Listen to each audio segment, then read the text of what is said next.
thanking God for this wonderful opportunity that God has given this evening time to gather in the presence of God. We were talking about the messages to the church at Ephesus in the previous class. Ephesus സഭയ്ക്ക് ദൈവം കൊടുത്തതായിരിക്കുന്ന ദൂതുകൾ എന്നുള്ള വിഷയത്തെക്കുറിച്ചാണ് നമ്മളിപ്പോൾ സംസാരിച്ചുകൊണ്ടിരിക്കുന്നത്. So it was from Revelation chapter 2, verses 2 and 3 and 6.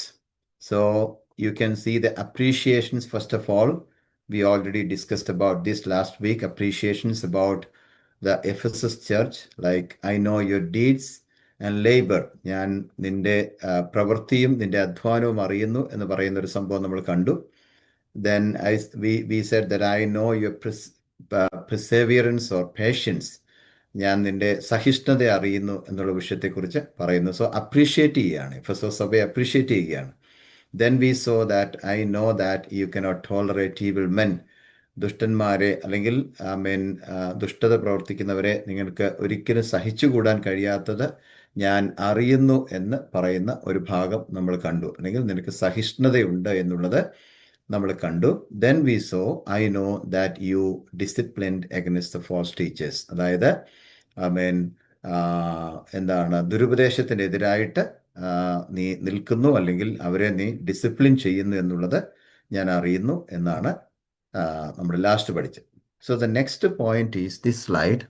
U can see there I know you endured the persecution. അപ്പോൾ ഈ ദൈവസഭയോട് പറയാനായിട്ട് ആഗ്രഹിക്കുന്ന, ദൂത് കൊടുക്കാൻ ആഗ്രഹിക്കുമ്പോൾ കർത്താവ് കൊടുക്കുന്ന ഒരു ദൂതാണ് ഈ ചാപ്റ്റർ 2 വേഴ്സ് 3 നമ്മൾ കാണാൻ സാധിക്കുന്നത്. Let us read that Revelation chapter 2 verse 3. There you can see I know you endured the persecution. മൂന്നാമത്തെ വാക്യം വായിക്കാം, 2-ാം അധ്യായത്തിന്റെ 3-ാമത്തെ വാക്യം വായിക്കാം. You have persevered and have endured hardships for my name and have not grown weary. നിനക്ക് സഹിഷ്ണുതയുള്ളതും എന്റെ നാമനിമിത്തം നീ സഹിച്ചതും തളർന്നു പോകാഞ്ഞതും ഞാൻ അറിയുന്നു. Okay, so here we read that എന്താണ്, നിനക്ക് സഹിഷ്ണുതയുള്ളതും എൻ്റെ നാമത്തിൽ നീ സഹിച്ചതും തളർന്നു പോകാതിരുന്നത് ഞാൻ അറിയുന്നു. Okay, I know you endured the persecution. അതായത് എത്ര വലിയ പ്രതികൂലങ്ങളും പീഡനങ്ങളും വന്നിട്ടും അതെല്ലാം നീ സഹിച്ചു, നിനക്കതിനുള്ള സഹിഷ്ണുത ഉണ്ടായിരുന്നു എന്നുള്ളത് ഞാൻ അറിയുന്നു എന്നാണ് എഫെസോസ് സഭയെക്കുറിച്ച് ദൈവം ഇവിടെ പറഞ്ഞിരിക്കുന്നത്. We know that this Ephesus church had two kinds of struggles. You know, when we think about the persecution of the Ephesus church, they were going through two kinds of struggles. One was from outside and the other one was from inside the church. One was from the outside of the church and the other one was from inside of the church. That means the struggles from the false teachers and also the persecutions from the Roman emperors. First of all, we need to understand എന്താണ്, സഭയ്ക്കകത്തു നിന്ന് തന്നെ false teachers എഴുന്നേറ്റ് ദുരുപദേശങ്ങൾ പഠിപ്പിക്കാനായിട്ട് തുടങ്ങിയപ്പോൾ അത് ദൈവസഭയ്ക്ക്, എഫെസോസ് സഭയ്ക്ക് ഒരു ഭാരമായിട്ട് മാറി, ഒരു സ്ട്രഗിളായിട്ട് മാറി. അതോടൊപ്പം തന്നെ the persecutions from Roman emperors, Roman ചക്രവർത്തിമാരിൽ നിന്നുള്ളതായിരിക്കുന്ന പീഡനങ്ങൾ അവർ അഴിച്ചുവിട്ടപ്പോൾ, ഉപദ്രവങ്ങൾ അഴിച്ചുവിട്ടപ്പോൾ അതും സഭയ്ക്ക് പുറത്തു നിന്നുള്ളതായിരിക്കുന്ന ഒരു സ്ട്രഗിളായിട്ട് അവർക്ക് മാറുവാൻ തക്കണം ഇടയായിത്തീർന്നു. But God is appreciating them that even in the midst of all these severe struggles and even the persecutions for the sake of God, they have not grown weary. അവരൊരിക്കലും തളർന്നു പോയില്ല എന്നാണ് അവിടെ അനുമോദിക്കാനായിട്ട് ദൈവം ആഗ്രഹിക്കുമ്പോൾ പറയുന്നത്. ഇത്രയും വലിയ കഷ്ടതകളും ഇത്രയും വലിയ പ്രതികൂലങ്ങളിലൂടെ നിങ്ങൾ കടന്നു പോയെങ്കിലും നിങ്ങൾ ഒരിക്കലും ഇട്ടെറിഞ്ഞിച്ചു പോയില്ല, അല്ലെങ്കിൽ നിങ്ങൾ തളർന്നു പോയില്ല എന്നുള്ളതാണ് അവിടെ ഓർക്കുകയും തളർന്നു പോകാഞ്ഞത് ഞാൻ അറിയുന്നുവെന്ന് അവരെ അപ്രീഷിയേറ്റ് ചെയ്തുകൊണ്ട് പറയുന്നതാണ് നമുക്കവിടെ കാണുവാൻ തക്കവണ്ണം സാധിക്കുന്നത്. Even Jesus, before his death and also his resurrection, he told the disciples that you will be hated by all people because of my name. അല്ലെ, എൻ്റെ നാമത്താൽ, എൻ്റെ നാമനിമിത്തം നിങ്ങളെല്ലാവരും എന്ത് ചെയ്യും, പകയ്ക്കുമെന്നാണ് പറഞ്ഞിരിക്കുന്നത്. Okay, but one who has endured to the end will be saved. ഇതൊക്കെയാണെങ്കിലും അവസാനം വരെ പിടിച്ചു നിൽക്കുന്നവൻ രക്ഷിക്കപ്പെടുമെന്നാണ് പറഞ്ഞിരിക്കുന്നത്. Okay, in Matthew chapter 10 verse 22 we are reading that Jesus was offering them that he said to his disciples that you are going to have persecutions in this world, and you'll be hated by all the people because you are living in this world in Jesus' name. So, as you are living in Jesus' name, you will be hated from all the people. But at the same time, if you're ready to endure to the end of your life, you will be saved. അവസാനത്തോളം സഹിച്ചു നിന്നാൽ നീ രക്ഷിക്കപ്പെടുമെന്നാണ് നമുക്ക് കാണാൻ സാധിക്കുന്നത്. That means the completion of salvation happens only at the end of our life, or you can say at the second coming of Jesus Christ. Okay, so the process of salvation is not yet completed, but we know that the process of salvation will be completed at the end of our life, either at the end of our life or at the second coming of Jesus Christ. നമ്മുടെ കർത്താവായ യേശുക്രിസ്തുവിന്റെ വരവെങ്കിലായിരിക്കാം, അല്ലെങ്കിൽ നമ്മുടെ ജീവിതത്തിന്റെ അവസാന ഘട്ടത്തിലായിരിക്കാം ഈ salvation, രക്ഷയുടെ പൂർത്തീകരണം സംഭവിക്കാൻ പോകുന്നതെന്ന് നമുക്ക് എല്ലാവർക്കും അറിയാം. But if you are not able to hold on the faith till the end, that is very important. Then അവസാന ദിവസം വരെയും നാം ആ വിശ്വാസത്തെ പിടിച്ചുകൊള്ളുന്നില്ല എങ്കിൽ there is no chance to get the eternal life. നിത്യതയിലേക്ക് പ്രവേശിക്കാനുള്ളതായിരിക്കുന്ന നമ്മുടെ ചാൻസ് നഷ്ടപ്പെടാൻ സാധ്യതയുണ്ടെന്നാണ് ഇവിടെ പറഞ്ഞിരിക്കുന്നത്. So in Matthew chapter 24 also we are reading many things about, we don't have time to read all those portions. But in Matthew chapter 24, verses 9 to 13, we are reading that, but one who endures to the end will be saved. There are a lot of things that Jesus is mentioning about the coming of Jesus and the signs of how, you can understand that the coming of Jesus is the end time and all those things. At the same time, at the end of that, Jesus said that one who endures to the end will be saved. എന്താണ്? അവസാനത്തോളം സഹിച്ചു നിൽക്കുന്നവരാണ് രക്ഷിക്കപ്പെടുന്നത് എന്നാണ് അവിടെ പറഞ്ഞിരിക്കുന്നത്. So the next one is, I know that you hate the practices of Nicolaitans. Okay, 2-ാം അധ്യായത്തിന്റെ 6-ാമത്തെ വാക്യം വായിക്കാം. Chapter 2, verse 6. Okay. But you have this in your favor. You hate the practices of the Nicolaitans, which I also hate. എങ്കിലും നിക്കോലാവരുടെ നടപ്പ് നീ പകയ്ക്കുന്നു എന്നൊരു നന്മ നിനക്കുണ്ട്.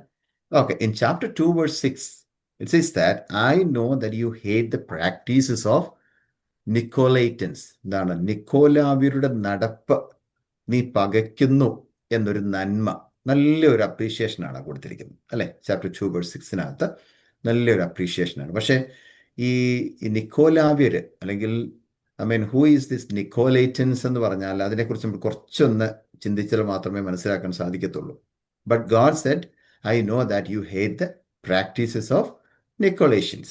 Okay, നീ നിക്കോലാവ്യരുടെ നടപ്പ് നിങ്ങൾ പകയ്ക്കുന്നു എന്ന് എനിക്ക് നിന്നെക്കുറിച്ച് അറിയാം.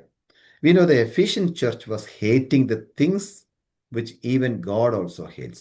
ദൈവം എന്താണ് പകച്ചിരുന്ന കാര്യങ്ങളെ എഫെസോസ് സഭയും ആ കാലഘട്ടത്തിൽ പകച്ചിരുന്നു എന്നാണ് നമുക്കവിടെ കാണാനായിട്ട് സാധിക്കുന്നത്. ഞാനും അങ്ങനെ തന്നെ ചെയ്യുന്നു, ഞാൻ ഇതെല്ലാം പകയ്ക്കുന്നുണ്ടായിരുന്നു, നിങ്ങളും അത് പകച്ചു. അത് വളരെ അപ്രീഷിയേറ്റഡ് ആണെന്നാണ് പറയുന്നത്. Okay, so if you think about this group of people, the Nicolaitans, nowhere in Bible mentioned about what was the teachings and practices of this group. ഈ നിക്കോലാവരുടെ പഠിപ്പിക്കൽ എന്തായിരുന്നു, അല്ലെങ്കിൽ അവരെന്താണ് പ്രാക്ടീസ് ചെയ്തുകൊണ്ടിരുന്നത് എന്നുള്ളത് ബൈബിളിനകത്ത് നമുക്ക് അങ്ങനെ കാര്യമായിട്ട് അങ്ങനെ കാര്യങ്ങളൊന്നും കാണാനായിട്ട് ബൈബിൾ റെഫറൻസസ് നമുക്ക് കാണാൻ സാധിക്കുന്നില്ല. But it is said that in the history, if you go to history, you can see that the Nicholas was the founder of this teaching. Nicholas was the founder of this teaching. So you can see there is a particular teaching mentioned in this particular chapter 2, verse 6, that the teachings and practices of Nicolaitans. Okay, but at the same time, in history, we read about the Nicholas. He was the founder of this teaching. Okay, for example, Balaam is the Hebrew name for Nicholas. In Nicholas എന്ന് പറയുന്ന ആളെക്കുറിച്ച് നമ്മൾ വായിക്കാൻ പോവുകയാണ്. Acts chapter 6-നകത്തുണ്ട്, അത് നമ്മൾ വായിക്കും. അത് വായിക്കുമ്പോൾ അവിടെ നോക്കണം, Balaam is the Hebrew name for Nicholas. ഈ നിക്കോലാവ്യർ അല്ലെങ്കിൽ നിക്കോളസ് എന്ന് പറയുന്ന ആ വാക്കിന് അവിടെ കൊടുത്തിരിക്കുന്ന ബാലാം എന്നാണ് എബ്രായ പദത്തിൽ കൊടുത്തിരിക്കുന്നത്, Balaam. Okay, which means one who influence the people in false way.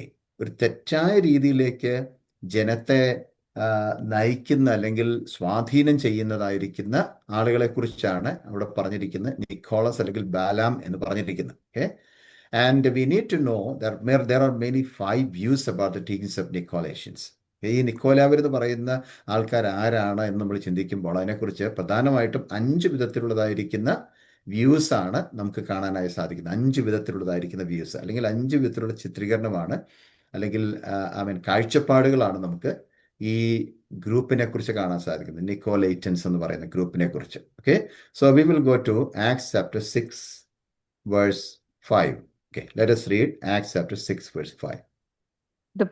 This proposal pleased the whole group. They chose Stephen, a man full of faith and of the Holy Spirit, also Philip, Prochorus, Nicanor, Timon,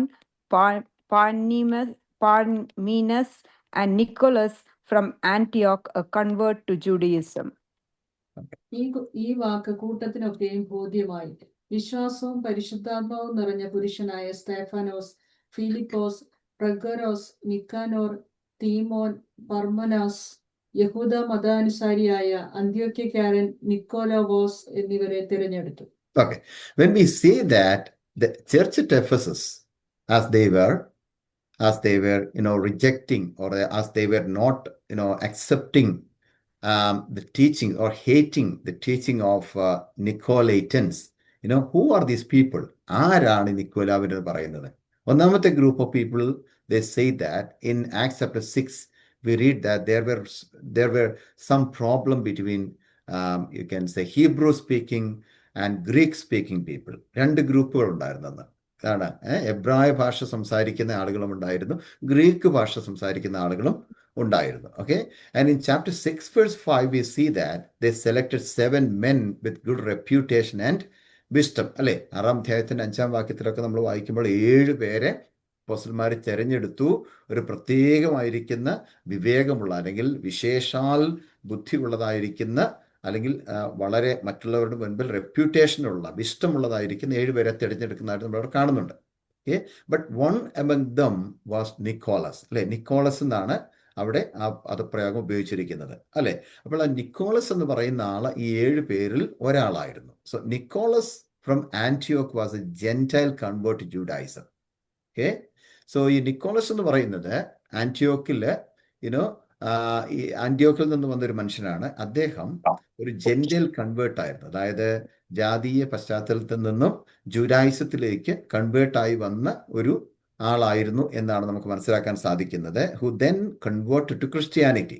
നോക്കണം, ഒരു ജാതീയ പശ്ചാത്തലത്തിൽ നിന്ന് ജൂഡായിസത്തിലേക്ക് യഹൂദ മതത്തിലേക്ക് കൺവേർട്ടായിട്ട് വന്നതിന് ശേഷമായിട്ട് അതിനുശേഷം യഹൂദ മതത്തിൽ നിന്ന് ഒരു ക്രിസ്ത്യാനിറ്റിയിലേക്ക് ഒരു ക്രിസ്ത്യാനിയായിട്ട് താൻ കൺവേർട്ട് ചെയ്തു എന്നാണ് മനസ്സിലാക്കാൻ സാധിക്കുന്നത്. Okay, and he was chosen as one of the first 7 deacons of the early church in Jerusalem. Okay, it is described in Acts chapter 6 verse 5.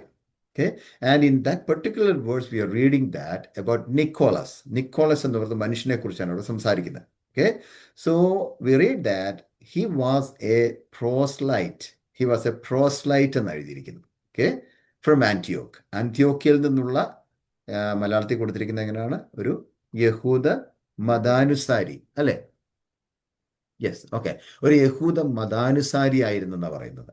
He was from ആന്റിയോക്ക്. അല്ലെങ്കിൽ യഹൂദ മതാനുസാരി എന്ന് പറയുന്നതിൻ്റെ അർത്ഥം he was convert to Judaism, ജൂഡായിസത്തിലേക്ക്, അല്ലെങ്കിൽ he was a converted to Judaism എന്ന് പറഞ്ഞാൽ യഹൂദ മതത്തിലേക്ക് കൺവേർട്ടായി വന്ന, മതം മാറി വന്ന അർത്ഥത്തിലാണ് യഹൂദ മതാനുസാരി എന്ന് അവിടെ പറഞ്ഞിരിക്കുന്നത്. യഹൂദ മതത്തിലേക്ക് മതം മാറി വന്നതാണ്. And also he was selected by the community to help with the daily distribution of food to widows. അല്ലെ, വിധവമാർക്ക് ആഹാരം കൊടുക്കുന്ന കാര്യത്തിനൊക്കെ ഡിസ്ട്രിബ്യൂട്ട് ചെയ്യാനായിട്ട് അദ്ദേഹത്തെ തിരഞ്ഞെടുത്തു, നിക്കോളാസിനെ തിരഞ്ഞെടുത്തു എന്നൊക്കെ അവിടെ കാണുന്നുണ്ട്. Okay, that particular position was a role created because of a dispute between the Hellenistic Jews and Hebraic Jews. Okay, ഈ Hellenistic Jewsum അല്ലെങ്കിൽ എന്താണ് Hellenistic Jews means the Jews who speak Greek language. Greek language സംസാരിച്ചുകൊണ്ടിരുന്ന അല്ലെങ്കിൽ യവന ഭാഷ സംസാരിച്ചുകൊണ്ടിരുന്ന യഹൂദന്മാരെ കുറിച്ചാണ് Hellenistic juice എന്ന് പറയുന്നത്. അതേസമയം എബ്രായ ഭാഷ സംസാരിക്കുന്ന യഹൂദന്മാരെ കുറിച്ച് ഹീബ്രൈക് ജ്യൂസ് എന്ന് പറയുന്നത്. അപ്പം എന്താണ് ഇതിനകത്തെ പ്രശ്നം എന്ന് ചോദിച്ചാൽ, ഈ മനുഷ്യനെ തിരഞ്ഞെടുക്കുമ്പോൾ, ഈ 7 പേരെ തിരഞ്ഞെടുക്കുമ്പോൾ അവിടുത്തെ പ്രശ്നം എന്ന് ചോദിച്ചത്, there was a role created because of the dispute between Hellenistic Jews and the Hebraic Jews. ഇവർ രണ്ട് പേരും തമ്മിലുള്ളതായിരിക്കുന്ന ഒരു ചെറിയ സംവാദമുണ്ടായിരുന്നു, അല്ലെങ്കിൽ ഒരു ഡിസഗ്രിമെൻ്റ് ഉണ്ടായിരുന്നു. അതിനകത്ത് ആ ഒരു കാര്യം പരിഹരിക്കാൻ വേണ്ടിയാണ് ഈ 7 പേരെ തിരഞ്ഞെടുക്കുന്നത്. ആ കൂട്ടത്തിൽ ആരുണ്ട്? ഈ നിക്കോളസ് എന്ന് പറയുന്ന ആള് ഉണ്ട്. അപ്പോൾ ഒന്നാമത്തെ വ്യൂ ആണ് ഞാൻ പറഞ്ഞു വരുന്നത്. So we need to understand early church history says that afterwards this man became a backslider. He was a great man, and he was actually, this view says that he was one of the members of, the selected people, the 7 selected people, first of all. But at the same time, later what happened was, the history is saying that afterwards this man became a backslider. ഒരു പിന്മാറ്റക്കാരനായിട്ട് പോയെന്നും, and he went away from the church. ആ ചർച്ചിൽ നിന്ന് വിട്ടുപോയിട്ട്, and he started to teach a different doctrine. മറ്റൊരു സുവിശേഷം അല്ലെങ്കിൽ മറ്റൊരു ഉപദേശം പഠിപ്പിക്കാനായിട്ട് താൻ ആരംഭിച്ചു എന്നാണ് ഒരു കൂട്ടം ആളുകൾ അതിനെക്കുറിച്ച് പറയുന്നത്. And that doctrine is known as the teachings of Nicolaitans. അങ്ങനെയാണ് ഈ മനുഷ്യൻ കാരണം, നിക്കോളസ് എന്ന് പറയുന്ന മനുഷ്യൻ കാരണം, അദ്ദേഹം പഠിപ്പിച്ച ആ ദുരുപദേശം കാരണമാണ് ഈ പഠിപ്പിക്കലിനെ നിക്കോലാവരുടെ ഉപദേശം അല്ലെങ്കിൽ അവരുടെ നടപ്പ് എന്ന് പറയാനായിട്ട് കാരണമെന്നാണ് ചിന്തിക്കുന്നത്. So this is the first view about this group of people and the doctrine of this group. We will go to the second view. The second view is, in the first century, the churches, they were, there was no gap between church leaders and believers. We know that.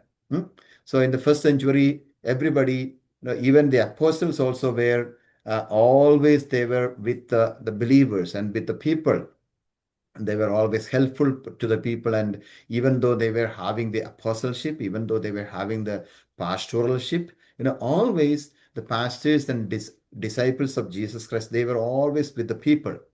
Even Jesus also was with people. Okay, but in the first century, that was the situation. There was no gap between church leaders and believers. അല്ലെങ്കിൽ ചർച്ചിലെ നേതാക്കന്മാരും ലീഡേഴ്സും വിശ്വാസികളുമായിട്ട് യാതൊരു വ്യത്യാസമൊന്നും ഉണ്ടായിരുന്നില്ല.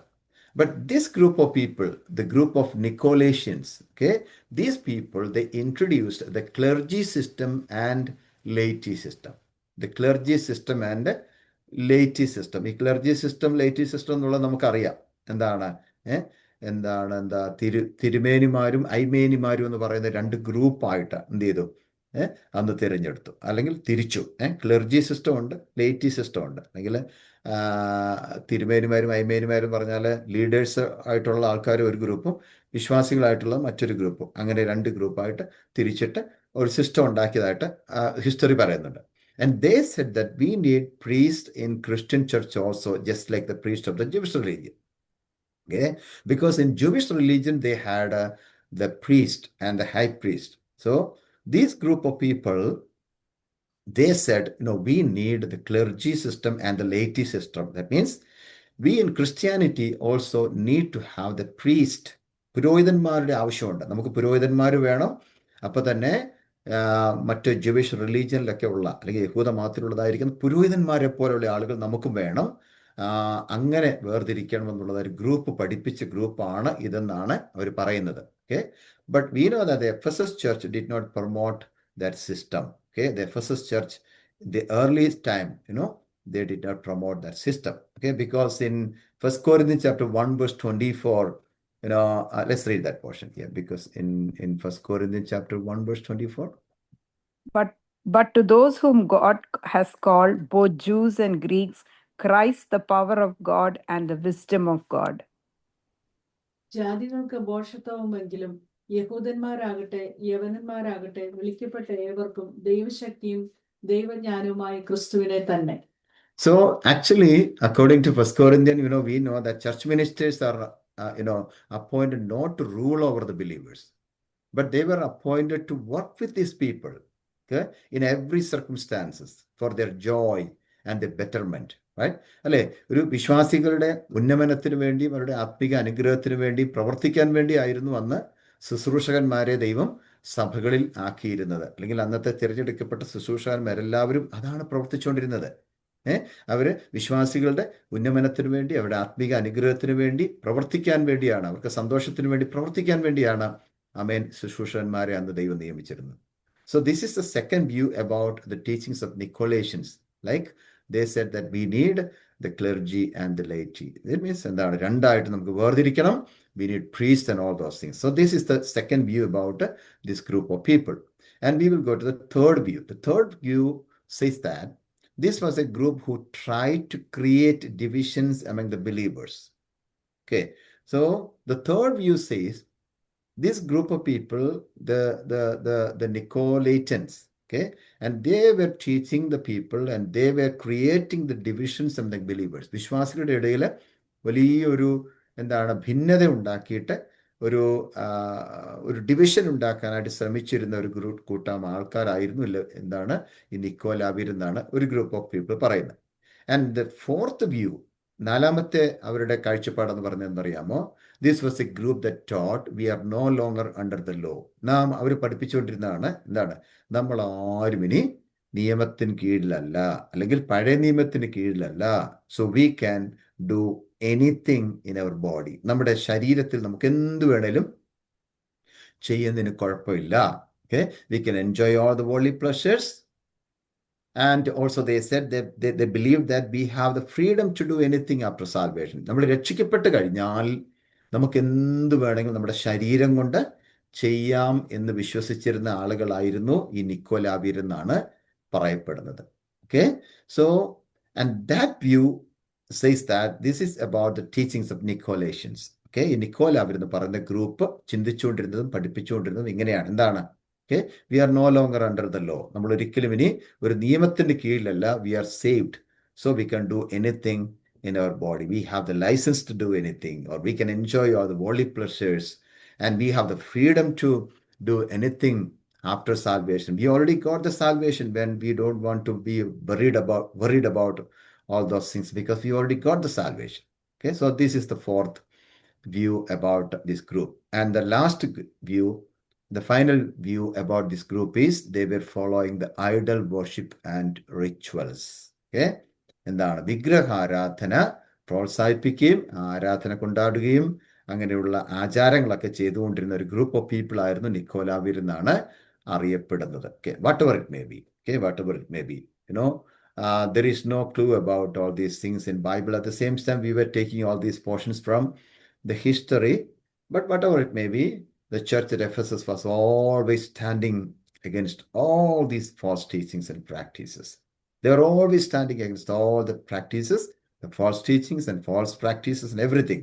Okay, and here in Revelation chapter 2 verse 6, രണ്ടാം അധ്യായത്തിന്റെ 6ാമത്തെ വാക്യത്തിൽ Jesus is appreciating them for that. This is the appreciation which was given for the church at Ephesus during those days. എന്താണ് കൊടുത്തത്? നിക്കോലാവിയുടെ നടപ്പ് നീ പകയ്ക്കുന്നു എന്ന ഒരു നന്മ നിനക്കുണ്ട്, അത് ഞാനും പകയ്ക്കുന്നു എന്നാണ് ചാപ്റ്റർ 2 വേഴ്സ് 6 പറഞ്ഞിരിക്കുന്നത്. Okay, we will go to the next point, next slide. That is point number 2, the accusation and admonition.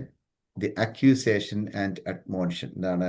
ഒരു ആരോപണവുമുണ്ട്, ഒരു ഉപദേശവുമുണ്ട്, അല്ലെങ്കിൽ ഒരു താക്കീതുമുണ്ട്. ഒരു ആരോപണവും ഒരു ഉപദേശവും. നമുക്ക് ആ വാക്യങ്ങൾ വായിക്കാം. Revelation chapter 2 verses 4 and 5. Yet I hold this against you. You have forsaken your first love. Remember the height from which you have fallen. Repent and do the things you did at first. If you do not repent, I will come to you and remove your lampstand from its place. എങ്കിലും നിന്റെ ആദ്യ സ്നേഹം വിട്ടുകളഞ്ഞ് എന്നൊരു കുറ്റം നിന്നെ കുറിച്ച് പറയുവാനുണ്ട്. നീ ഏതിൽ നിന്ന് വീണിരിക്കുന്നു എന്ന് ഓർത്ത് മാനസാന്തരപ്പെട്ട് ആദ്യത്തെ പ്രവൃത്തി ചെയ്യുക. അല്ലാതിരുന്നാൽ ഞാൻ വരികയും നീ മാനസാന്തരപ്പെടാതിരുന്നാൽ നിന്റെ നിലവിളക്ക് അതിന്റെ നിലയിൽ നിന്ന് നീക്കുകയും ചെയ്യും. Okay, verses 4 and 5, chapter 2 verses 4 and 5. Okay, first of all, what is the accusation that God is making about the church at Ephesus. It is written that they have left their first love. That is the accusation about the church at Ephesus. അല്ലേ, നിന്റെ ആദ്യ സ്നേഹം വിട്ടുകളഞ്ഞു എന്നൊരു കുറ്റം നിന്നെക്കുറിച്ച് പറയാനുണ്ട്. Okay, after saying that, or after saying the accusation, after giving the accusation, what is the admonition which is given for them? എന്താണ് അടുത്തതായിട്ട് കൊടുക്കുന്ന ഒരു അഡ്മോണിഷനാണ്, അല്ലേ, ഒരു താക്കീതാണ്, അല്ലെങ്കിൽ ഒരു ഉപദേശം കൊടുക്കുകയാണ്. എന്താ കൊടുത്തിരിക്കുന്നത്?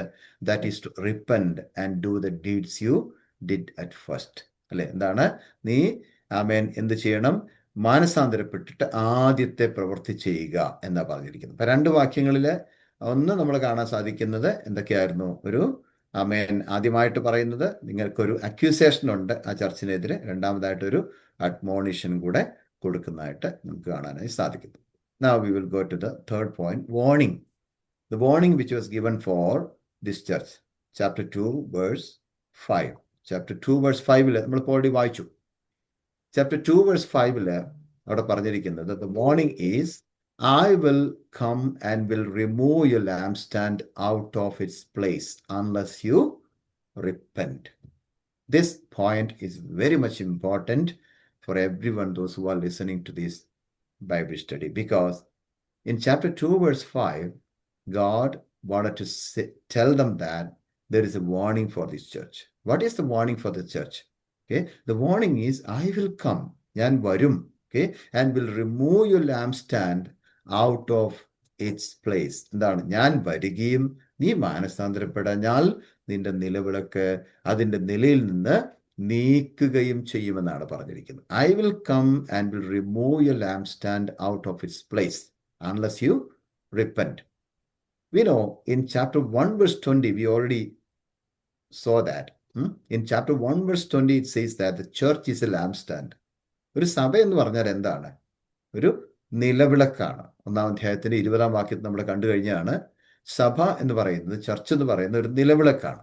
Okay, so the church is place to give the light to the world. അല്ലെ, ഈ ലോകത്തിന് മുഴുവൻ വെളിച്ചം കൊടുക്കാനായിട്ടാണ് ദൈവത്തിന്റെ സഭയെ ഒരു ദേശത്ത് വെച്ചിരിക്കുന്നത്. Okay, but what is happening? If the church is not faithfully doing its work, God will remove it.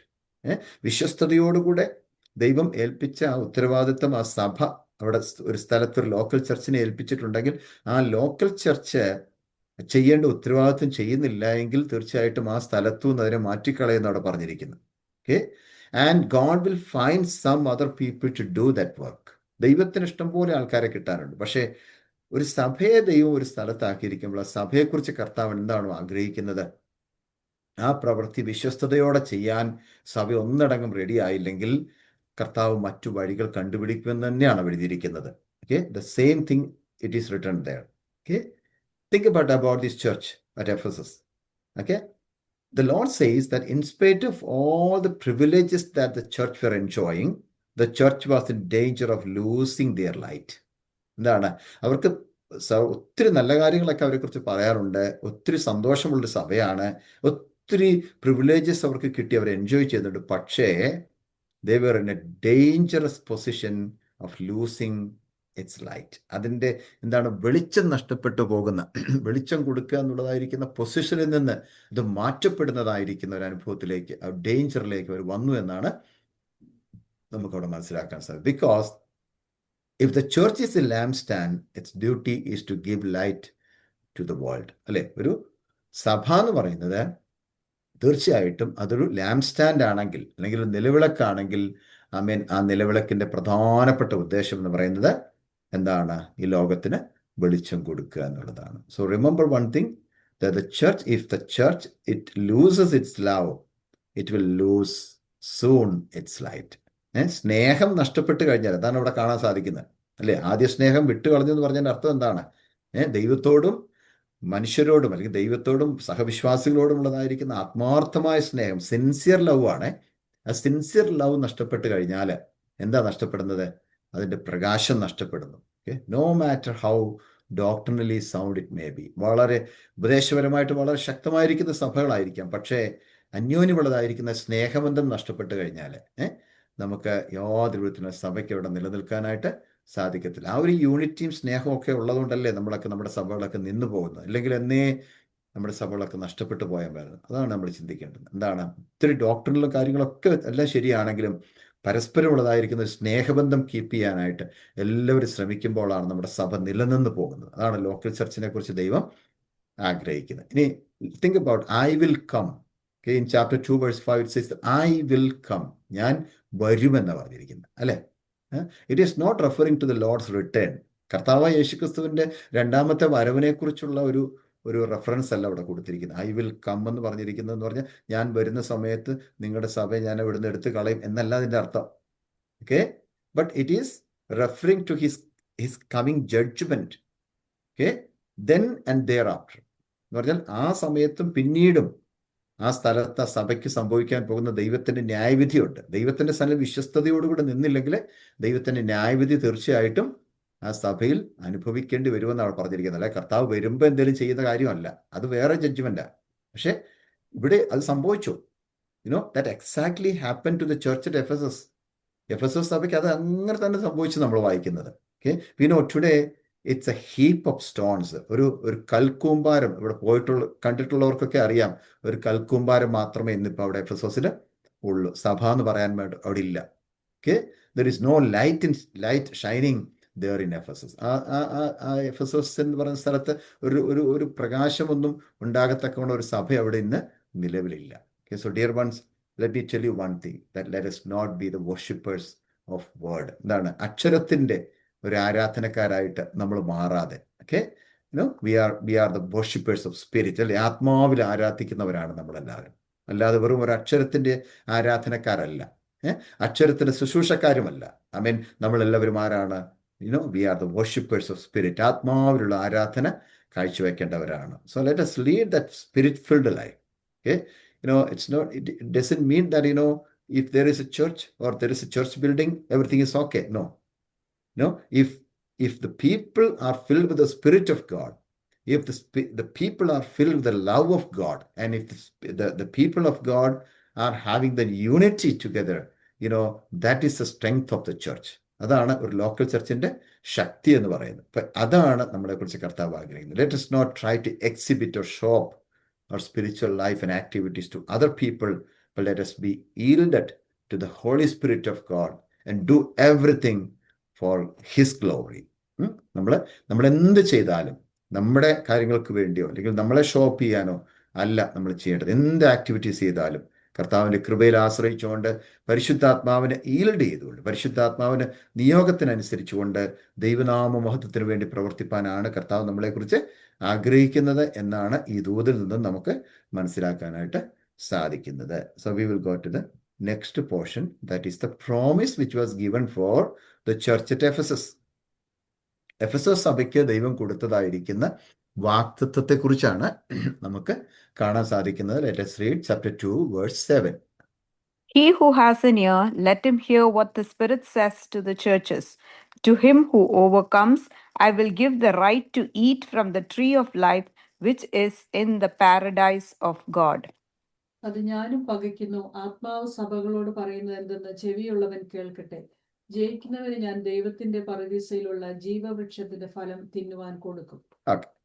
So in verse 7 we are reading about the promise which was given for the Ephesus church. Ephesus സഭയ്ക്ക് വേണ്ടി ദൈവം കൊടുത്തതായിരിക്കുന്ന ഒരു വാഗ്ദത്തത്തെക്കുറിച്ചാണ് നമുക്കിവിടെ വായിക്കാൻ സാധിക്കുന്നത്. So the promise and reward for the church at Ephesus is, to him who overcomes, I will give to eat from the tree of life, which is in the midst of the paradise of God.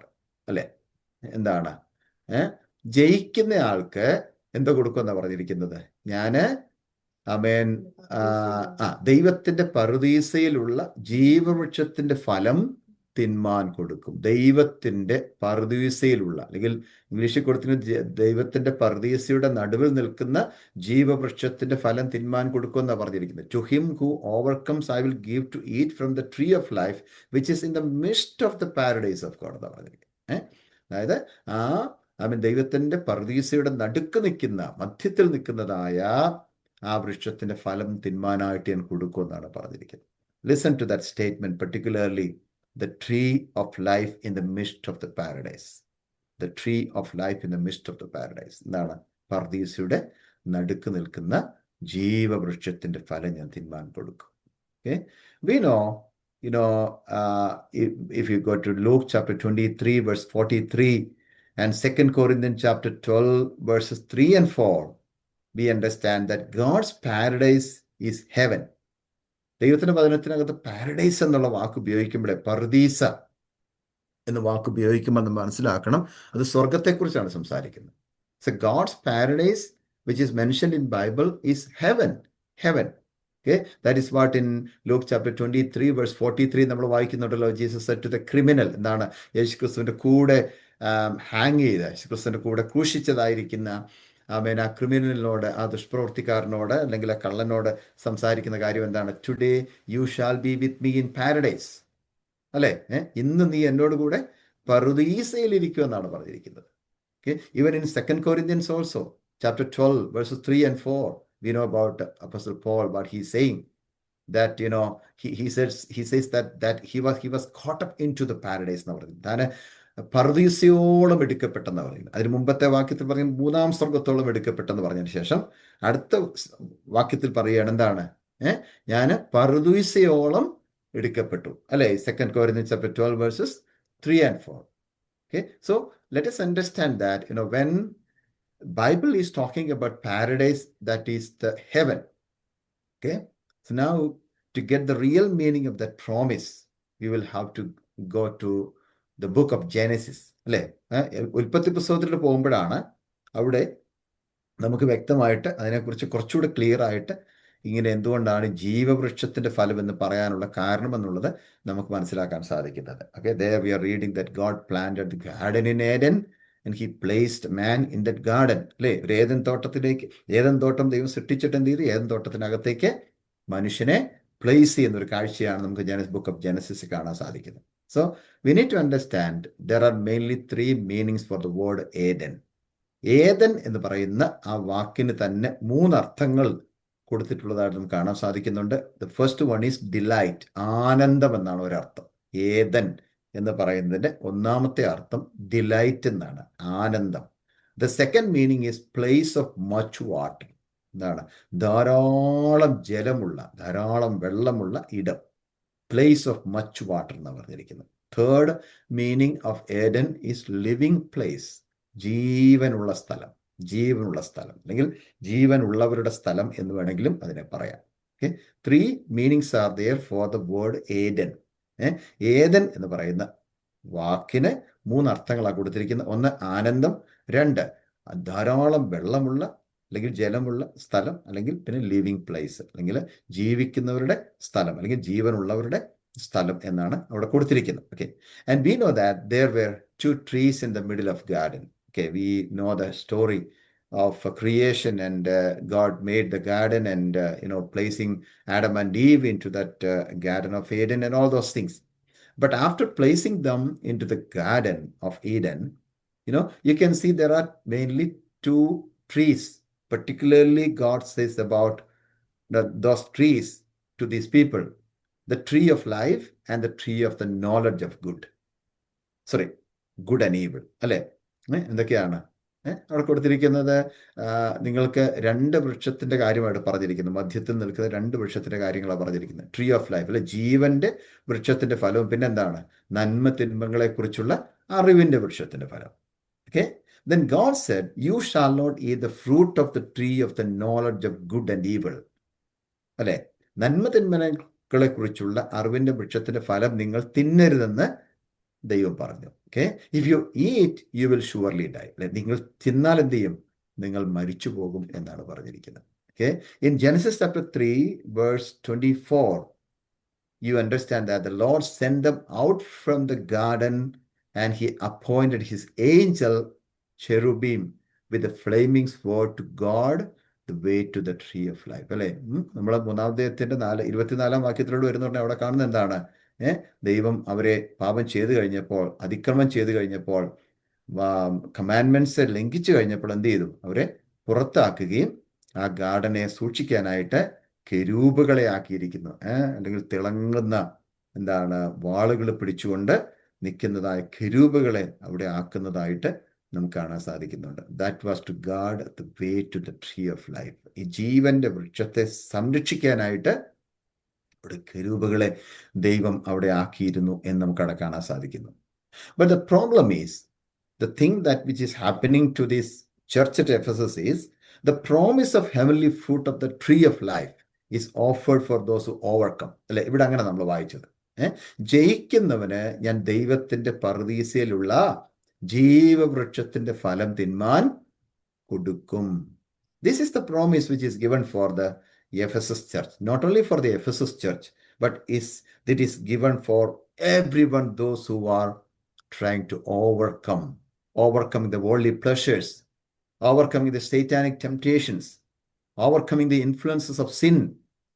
We people are trying to overcome by the Spirit of God, by the presence of God, to overcome all the pleasures of this world, all the temptations of Satan, all the influences of sin. Amen. And those people are given the promise of God. What is the promise? The heavenly fruit of the tree of life that you are going to experience. You are going to taste in your life. What is that? What is that blessing? What is that promise spiritually? The spiritual meaning of the fruit and the tree of life mentioned here is the eternal life through Jesus Christ. കർത്താവായ യേശുക്രിസ്തുവിൽ കൂടെ നമുക്ക് ലഭിക്കാൻ പോകുന്നതായിരിക്കുന്ന ആ നിത്യജീവൻ്റെതായിരിക്കുന്ന അനുഭവത്തെക്കുറിച്ചാണ് ഇവിടെ സംസാരിക്കുന്നത്. Okay, and also after receiving that, or after receiving Jesus Christ, you are getting the eternal life, and also you are getting the continuous spiritual blessings that we receive forever and ever. അല്ലെ, എന്നേക്കുമായിട്ട് നമുക്ക് ലഭിക്കാനിരിക്കുന്നതായ ഒരു തുടർമാനമായി ലഭിക്കുന്നതായ, അല്ലെങ്കിൽ for ever and ever എന്നേക്കുമായിട്ട് കിട്ടാൻ പോകുന്നതായ ഒത്തിരി ആത്മീക അനുഗ്രഹങ്ങളെക്കുറിച്ച് ദൈവത്തിന്റെ വചനം നമ്മെ പഠിപ്പിക്കുകയാണ്. That is what we are reading in John chapter 3 verse 16 and John chapter 10 verse 10. Everywhere നമുക്ക് ആ വാക്യമൊക്കെ അറിയാം, അല്ലെ. 3-ാം അധ്യായത്തിന്റെ 16-ാം വാക്യമൊക്കെ നമുക്ക് കാണാതെ അറിയാം.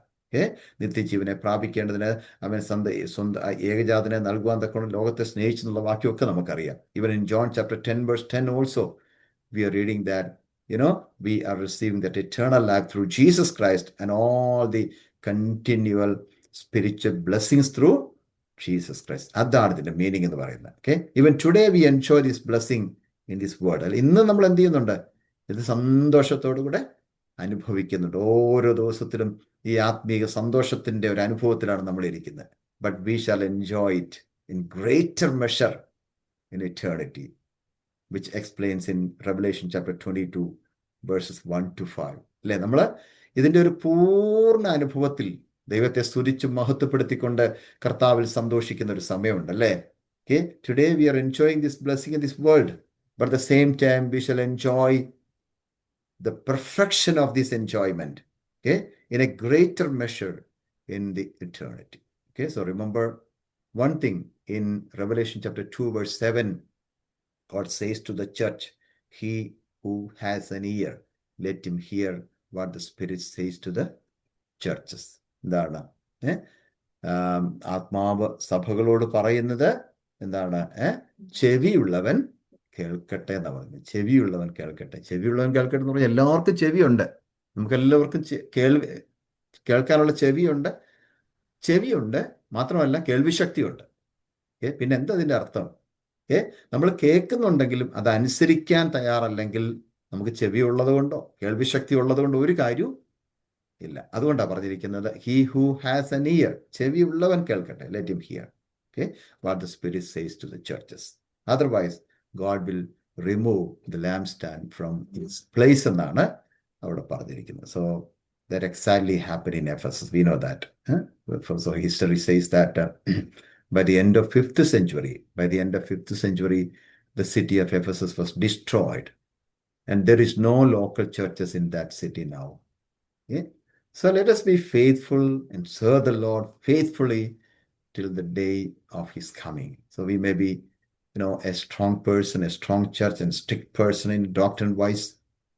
We may be having the zeal for the ministry of God, or we may be giving tithe and offering regularly, maybe attending every church meetings, weekdays and weekend and Sunday services, and everywhere we are attending.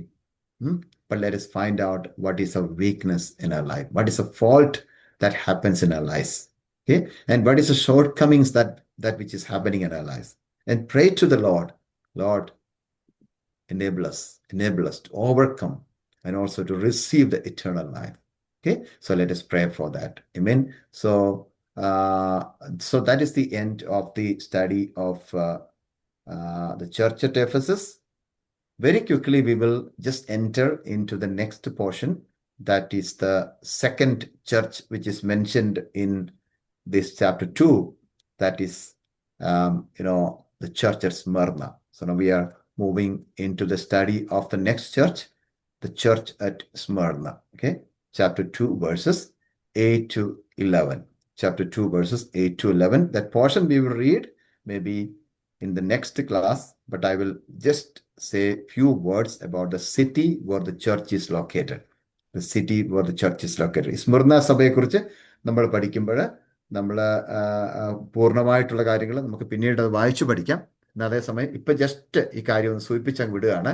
നിങ്ങൾക്ക് പിന്നെ സ്ക്രീനിനകത്ത് കാണാൻ സാധിക്കുന്നുണ്ട് ഒരു ancient city of Smyrna എന്ന് പറയുന്ന സഭ ഇരുന്നതായിരിക്കുന്ന ആ location അല്ലെങ്കിൽ ആ സിറ്റിയെക്കുറിച്ചാണ് ഇപ്പം കുറച്ച് കാര്യം സംസാരിച്ചിട്ട് പെട്ടെന്ന് നമുക്ക് പ്രാർത്ഥിച്ച് അവസാനിപ്പിക്കാം.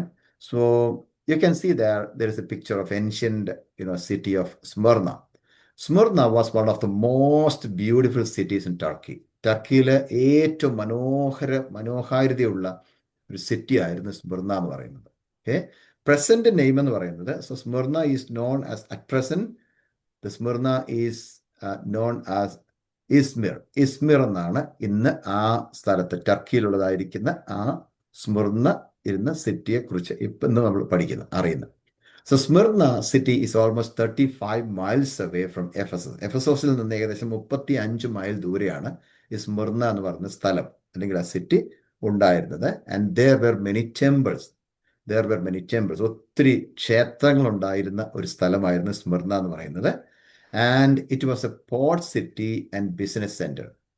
സ്മിർന എന്ന് പറയുന്നത് എന്തായിരുന്നു? ഒരു പോർട്ട് സിറ്റി ആയിരുന്നു, ഒരു ഹാർബറൊക്കെ ഉള്ള സ്ഥലമായിരുന്നു, ബിസിനസിന്റെ ഒരു സെന്റർ ആയിരുന്നു എന്ന് നമുക്ക് മനസ്സിലാക്കാൻ സാധിക്കുന്ന ആ കാലഘട്ടത്തിൽ. And also there is A famous Smyrna stadium and library.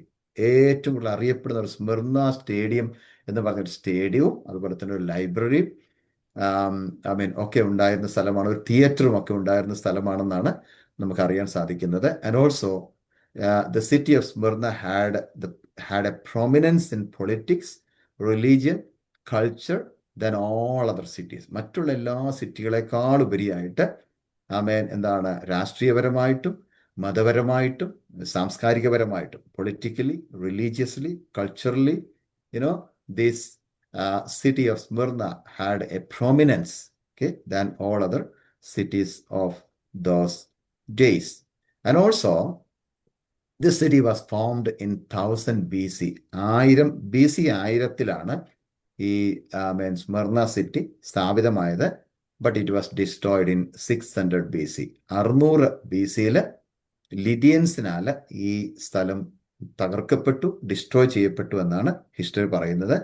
1000 BC-യിൽ ഈ സിറ്റി ഫോം ചെയ്തു. പക്ഷേ 600 BC-യിൽ ലിഡിയൻസ് എന്ന് പറയുന്നൊരു ഗ്രൂപ്പുമായി ഈ സ്ഥലം ഡിസ്ട്രോയ് ചെയ്യപ്പെട്ടു, സിറ്റി ഡിസ്ട്രോയ് ചെയ്യപ്പെട്ടെന്ന് അറിയപ്പെടുന്നു. And also the city has been known as the ornament of Asia and also the crown of Asia or the flower of Asia എന്നൊക്കെയാണ് ഈ സിറ്റി എന്ന് അറിയപ്പെട്ടിരുന്നത്. City has been known as the ornament of Asia. എന്താണ്? ഏഷ്യയിലെ ഒരു ആഭരണമായിരുന്നു ഈ city, Smyrna city എന്ന് പറയുന്നത്. അല്ലെങ്കിൽ ഏഷ്യയിലെ ഒരു അലങ്കാരമായിരുന്നു സ്മിർന സിറ്റി എന്ന് പറയുന്നത്. അതുപോലെ തന്നെ ദ ക്രൗൺ ഓഫ് ഏഷ്യ, ഏഷ്യയിലെ ഒരു കിരീടമായിരുന്നു സ്മിർന എന്ന് പറയുന്ന സ്ഥലം. Then the flower of Asia, ഏഷ്യയിലെ ഒരു പുഷ്പമായിരുന്നു ഈ സ്മിർന എന്ന് പറയുന്ന സ്ഥലം എന്നാണ് അറിയപ്പെടുന്നത്. So these are the specialities of the city of Smyrna where the church at Smyrna was located or established. Okay, so if God allows, we will be studying about the establishment of the church of Smyrna and all other messages which was given for the church of Smyrna in the next class. And tonight we are going to conclude and wind up our class with this point, and we will pray together. for the blessing of everyone, those who have joined here. John sir ഈ സമയത്ത് ദൈവസന്നിധിയിൽ പ്രാർത്ഥിക്കും. നമുക്ക് എല്ലാവർക്കും ചേർന്ന് പ്രാർത്ഥിക്കാം. കർത്താവ് നമ്മെ എല്ലാവരെയും ഒരുമിച്ച് അനുഗ്രഹിക്കട്ടെ. ഇന്ന് ജോയിൻ ചെയ്ത എല്ലാവരെയും ഓർത്തുകൊണ്ട് പ്രാർത്ഥിക്കാം. ജോയിൻ ചെയ്യാൻ പറ്റാത്തവരുണ്ട്, അവരെ ഓർത്തുകൊണ്ട് പ്രാർത്ഥിക്കാം. We know that Stephen Uncle and Elizabeth Andy, they are traveling now to India. So let us pray for their travels and also bring all of us in the mighty hand of God. Especially we have a special program and ministry, social ministry tomorrow, so that we are serving the food for many of the people in Seattle in a shelter tomorrow afternoon. നമുക്ക് ആ പ്രോഗ്രാമിൻ്റെ അനുഗ്രഹത്തിനായിട്ട് പ്രാർത്ഥിക്കാം. ഒരു 8 പേരാണ് നമ്മൾ ഇവിടുന്ന് പോകുന്നത്. അതൊരു അനുഗ്രഹമായി തീരാനായിട്ട് നമ്മൾ നാളെ അല്ല, സാറ്റർഡേ ആഫ്റ്റർനൂൺ നമുക്ക് അതിനുവേണ്ടി പ്രാർത്ഥിക്കാം. ദൈവം ആ പ്രോഗ്രാമിലൂടെ അവിടെയുള്ള എല്ലാവരെയും അനുഗ്രഹിക്കേണ്ടതിനായിട്ട് നമ്മൾ പാട്ട് പാടുന്നതും നമ്മൾ ഗോസ്പൽ ഷെയർ ചെയ്യുന്നതും നമ്മൾ ഫുഡ് കൊടുക്കുന്നതൊക്കെ അവർക്കൊരു അനുഗ്രഹമായി തീരാനായിട്ട് നമ്മൾ ആത്മാർത്ഥമായി പ്രാർത്ഥിക്കാം. അങ്ങനെ സൺഡേയിലെ ആരാധന ഓർത്തുകൊണ്ട്, വെള്ളിയാഴ്ചത്തെ പ്രാർത്ഥന ഓർത്തുകൊണ്ട് എല്ലാം ദൈവങ്ങൾ ഏൽപ്പിച്ചുകൊണ്ട് നമുക്ക് ചേർന്ന് പ്രാർത്ഥിക്കാം. എല്ലാവരും ചേർന്ന് പ്രാർത്ഥിക്കുമ്പോൾ ഇപ്പോൾ ജോൺ സാറ് ദൈവസനെ പ്രാർത്ഥിക്കുന്നു.